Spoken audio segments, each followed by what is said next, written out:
ბათუმის ქუჩებში წყლის ონკანების მონტაჟი დაიწყეს. ბათუმის მერიის ინიციატივით წლების წინ ქალაქის ქუჩებიდან გამქრალი ონკანები ხიმშიაშვილის ქუჩაზე ისევ გამოჩნდა. მონტაჟი დღეს უკვე ყობალაძის ქუჩის მიმდებარედ გრძელდება. ამ ეტაპზე ქალაქის მასშტაბით სულ 48 ონკანის განთავსებაა გადაწყვეტილი, რისთვისაც ბიუჯეტიდან 31.104 ლარი გამოიყო.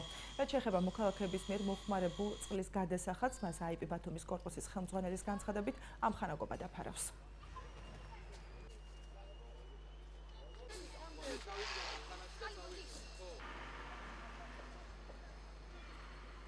მოსახლეობის მოთხოვნით, ხიმშიაშვილის გამგებელი მოთხოვნით ან აქტიურად იყო ჩართული. დღეს დავიწყეთ ხიმშიაშვილის უბანში ჩვენ წყალვარდნების დადგმა, როდესაც ექნება თავისი გამრიცხველობა და მოვიფიქრეთ დიზაინი, ნახეთ როგორიც არის გამალი და ეზოში სასმელი წყლის პრობლემა ასე რომ ვთქვათ მოიხსნება და ხალხს ეზოში სასმელი წყალი ექნება. მიდის 48 მისამართზე დამონტაჟება.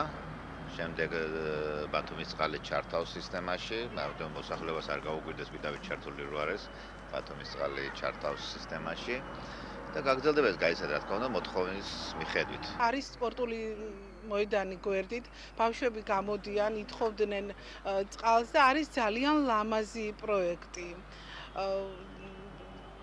ლამაზიც არის რომ ეზოში ესეთი ლამაზი რაღაცა დაამონტაჟეს და შესაძლებლობის და მიხედვით ყველა შეუძლია გამომვლელს, მეზობელსაც და უცხოსაც გამოიყენოს ეს წყალი.